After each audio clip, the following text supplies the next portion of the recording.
The League of Women Voters of Cupertino-Sunnyvale presents Election Pros and Cons, Santa Clara County Measures A and B, live from the Cupertino Community Hall.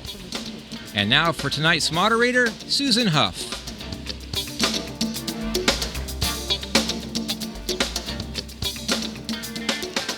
Good evening, and welcome to this evening's presentation of the Santa Clara County and Cupertino ballot measures. Since we are recording video this evening, we are going to do this in two parts. So for our live audience, we'll ask you to bear with us a bit as we first do the county measures, then take a short break for the Cupertino measures. For our taped audience, welcome to this discussion of the county measures A and B. I do want to make it clear for all of our audience that our presentations are based on publicly available information. We did our best to dig it up and find the best sources we could for this. We're here not to tell you how to vote, really, unless you count telling you to please vote thoughtfully. We're here to tell you what these measures actually do, and what people who are in favor of them and people who are opposed to them have to say. But the aim is to give you the facts needed to make your own decisions in accordance with your own values and your own priorities. That decision of how to vote is really completely up to you. We do have, if this is of any use to you and you have friends and family that were not able to come tonight, there will be links to that taped version going up later. But for right now, let's continue on with these county measures. We're looking at our ballots at Measure A and Measure B. We'll go in alphabetical order.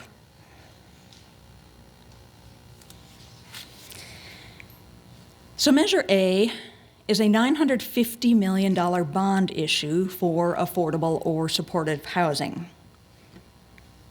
What does that mean? This bond measure, if it's passed by the voters, would generate about $950 million to fund the creation of supportive, rapid rehousing or affordable housing units. By approving the bonds, voters would authorize an increase in property taxes by $12.66 per 100,000 of assessed valuation. Now, average assessed value of a personal residence in Santa Clara County is about $500,000, and so the average increase in property tax would be about $64 a year. It does require a 2/3 vote to pass. It also, like many bond issues these days, authorizes creation of a Citizens Oversight Committee and audits, independent external audits, routinely.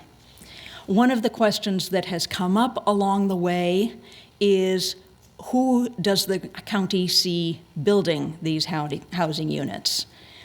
Where we've had questions in advance, we've often folded the answers right into the presentation. Thank you for those of you who sent those in. The Board of Supervisors intends to, one, distribute the housing units throughout the county, and two, to leverage funding from the bond to attract both private and matching funds from state and federal sources. If you do the math, we're going to look at numbers of units on the next slide. You will see that $950 million will not build that many units. It's going to take about $2 billion of private, state, and federal funding leveraged in. Third parties, not the county, would be doing the actual building. Now, one thing you also want to know about the bonds is the interest rate says in the measure it would not exceed 12% per annum, and the total indebtedness incurred is not to exceed an amount equal to 1.25% of the total assessed value of the taxable property of the county. So what are we going to build with that $950 million if the county passes this bond issue? Divide it into $800 million for extremely very low and low income. If you care about those numbers, I can tell you what that family income is, but just consider it very, very low. And divide it into long-term and transitional housing. So 3,600 long-term housing units. Those would be targeted at addressing the needs of the chronically homeless, the most vulnerable population. They would probably require mental health, substance abuse, and medical services built right into those housing services. And then the transitional housing, or the rapid rehousing, 2,400 units of that would be for populations experiencing transient homelessness, episodic homelessness. They need transitional assistance of perhaps up to 18 months, so perhaps victims of human trafficking or domestic violence, individuals emerging from foster care, people who basically are going to be able to get on their feet after some short-term assistance. These units would be available to individuals and families at 50% of the area median income and lower. Around here, that would be $55,800 a year or less for a family of 4. Another $150 million of the bond issue would go to moderate income housing, with up to $50 million in first-time home buyer down payment assistance that's aimed at the local teacher, firefighter, nurse population so that they can live where they work. People in favor of A. You see the Santa Clara County Board of Supervisors, who put it on the ballot, the Leagues of Women Voters of Santa Clara County, Veterans Voice of Santa Clara County, Habitat for Humanity Silicon Valley, Santa Clara County Senior Care Commission, and they would like to direct your attention to yesonaffordablehousing.org. And what they want to tell you is that a recent survey revealed there were approximately 6,600 homeless in Santa Clara County. When compared with similar surveys around the nation, Santa Clara County had the 4th largest number of homeless in the United States. The number of housing units available to those households with low incomes falls far short of the demand within our community. In 2008, agencies in Santa Clara County had $126 million available annually for affordable housing. By 2013, that amount had decreased to about $47 million annually. In addition to the current $47 million, the county needed an additional $220 million annually to meet the affordable housing needs of low-income households. They want you to know that this includes an independent citizens oversight committee that will review the annual report, and it includes independent external audits to review the county's spending of bond proceeds and ensure accountability. In opposition, you see the Silicon Valley Taxpayers Association and John Inks, a councilman from Mountain View. Also groups such as California Taxpayers Association, Howard Jarvis Taxpayers Association, other taxpayers associations. They would like you to know that the policy precedent set by taxing business based on property valuation and not per parcel is damaging in both the short and the long term. That the valuation tax causes businesses to pay more than a parcel tax. They say the measure does not adequately address the strategy to build more workforce housing throughout the region, an issue which negatively affects businesses' ability to attract and retain qualified workers. And they say when the County of Santa Clara puts a bond measure like A before the voters, it can be interpreted that what they're spending your tax dollars on now is more important to them than the projects for which this tax increase is being sought. Question table, did we have questions coming in on Measure A? Oh, there's one being waived. In advance, we just had the question on whether the county was going to be the builder, and that was a no. That was the county would have third parties doing that building. Was that an A question, Kirsten? There's not a lot of sorting to do if we've only got one.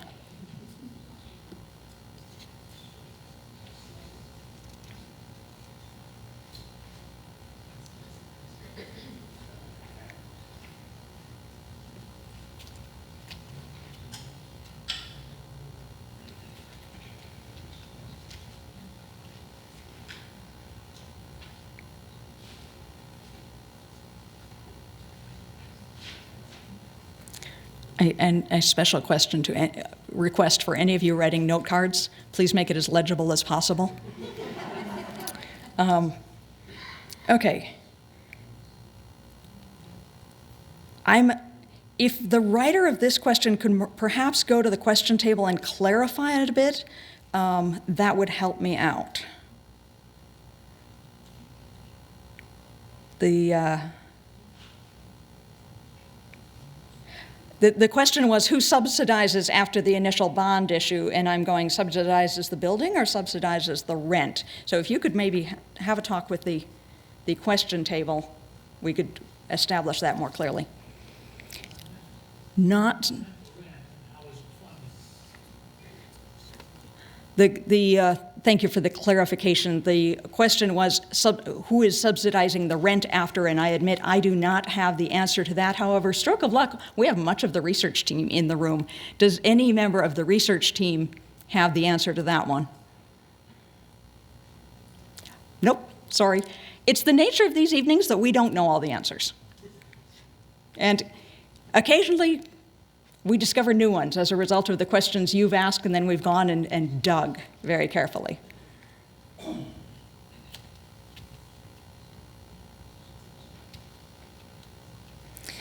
This one is, does Measure A address where the housing will be built? What it says is it will be across the county, it will throughout the county. Are they expected to be apartments? I do not know the answer to that. It's a little hard to picture them not being. But that would just be me.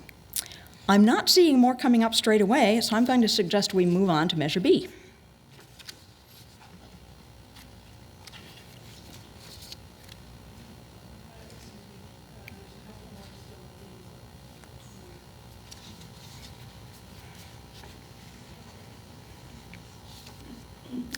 Still more questions coming. By the way, in general, it'll probably work out better if you generate your questions while we're doing the talking. Otherwise, we have all this dead time with everyone waiting. I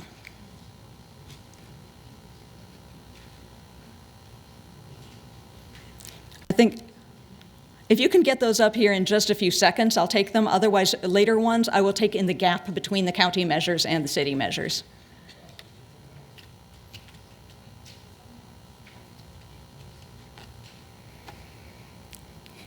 This question is on, have there been similar tax programs implemented in other counties, and what have been the results of that? And I do not have that historical information. Research team?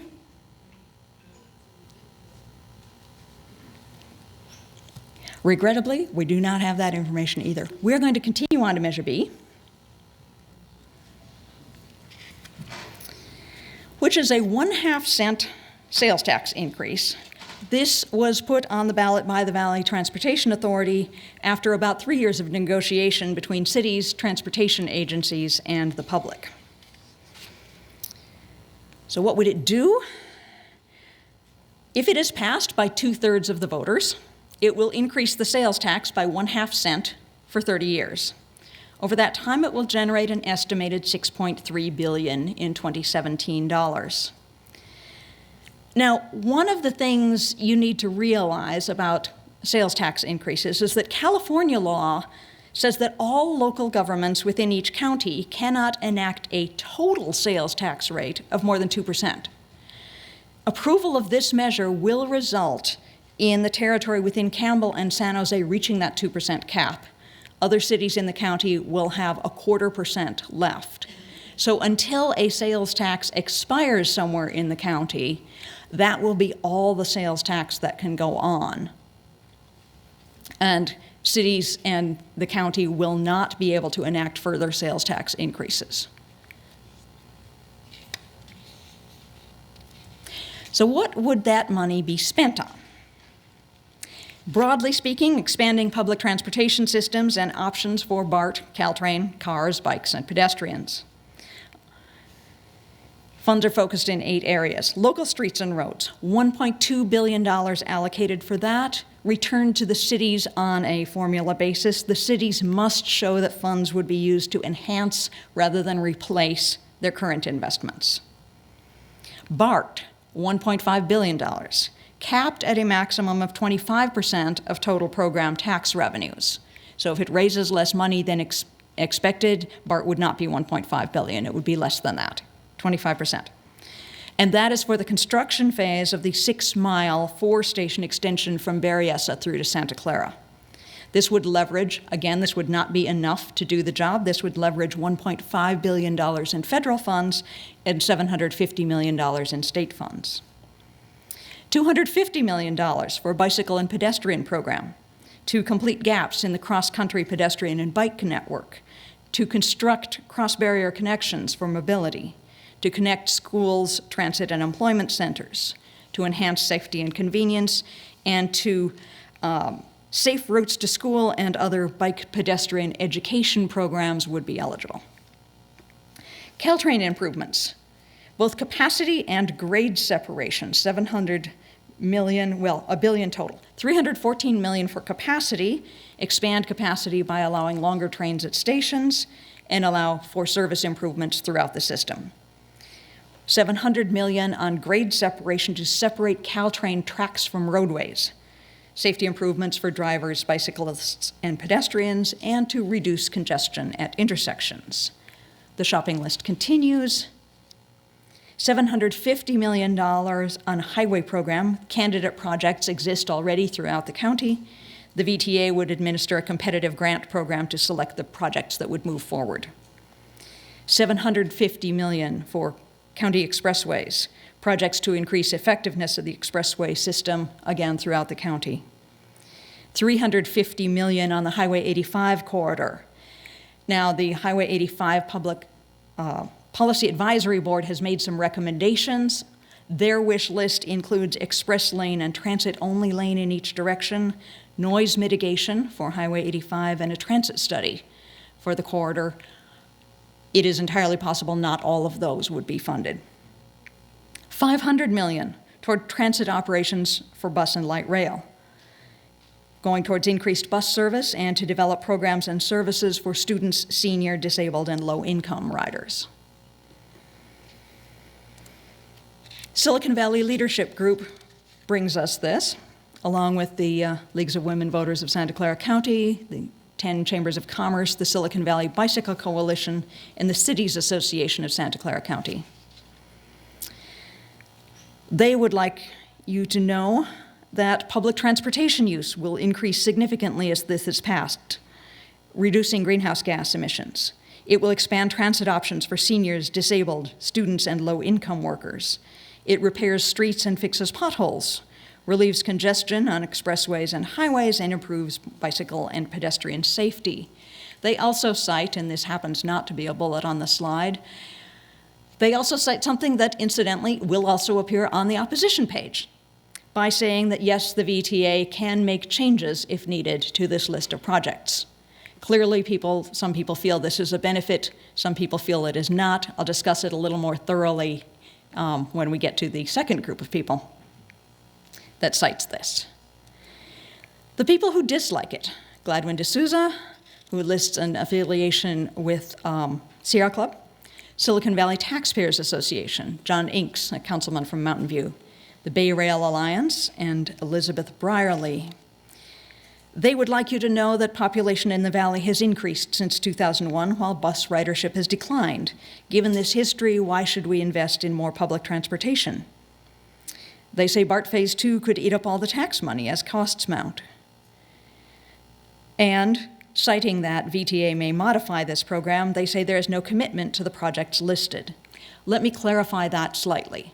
The mechanism by which VTA can amend this project list is that by a 3/4 majority vote of the VTA Board of Directors after a noticed public meeting in which the County of Santa Clara Board of Supervisors and the City Council of each city in Santa Clara County have been notified at least 30 days prior, then the VTA may modify the program for any prudent purpose, including to account for the results of environmental review, increases or decreases in federal, state, or local funds, addition or deletion of a project from the program in order to carry out the overall purpose of the program, consistency with the Santa Clara Valley Transportation Plan, shifting funding between project categories, or unforeseen circumstances. So to answer that concern, yes, those things can be shifted, and it's not entirely an easy process to shift those priorities. So it's about time for questions on B. Let me pull out the sheet of questions that came in advance.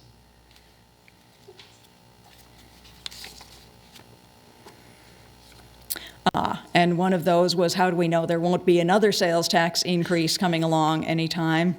As we said, the sales tax is about to hit a cap in certain parts of the county and is very, if this passes, if Measure B passes, will be very near the cap in the rest of the county. So there is no room under California law for a future sales tax until some other sales tax expires. The other one, how do we prevent BART from using up all the funds? I think we addressed that, the bit about that the revenues to BART is capped at 25%. And we talked about the VTA making changes to the plan. We have more in?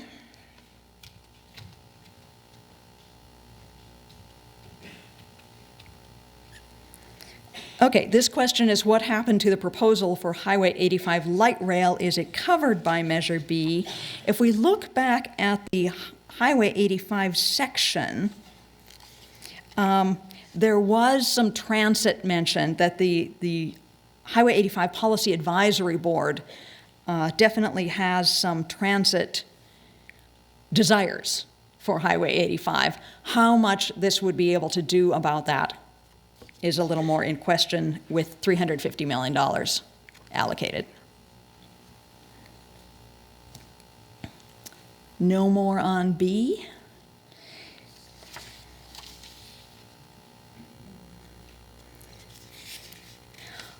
I'm going to do a little bit of a wrap-up then, since we're coming to the end of our first segment. And I want to direct you to places that you can find some of the information we haven't been able to bring to you tonight. And one good place to start is at our local league site, lwvcs.org.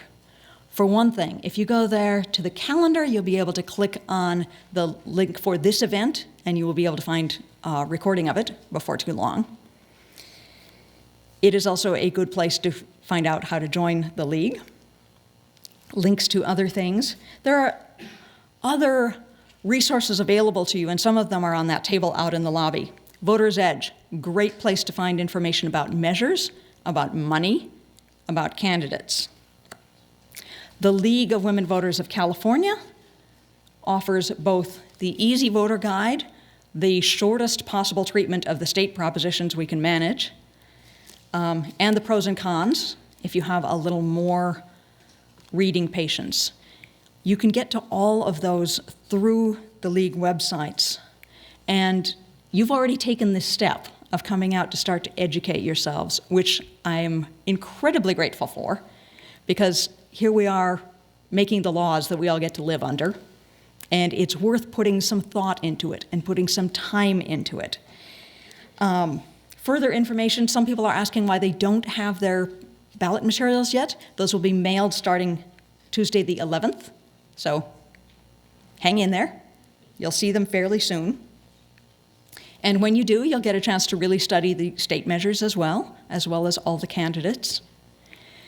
And continue to put your time, your attention, and your thought into this. Thank you for coming to this first part on the county measures. And I will say good night. This includes the first portion of our evening then. Thank you for coming.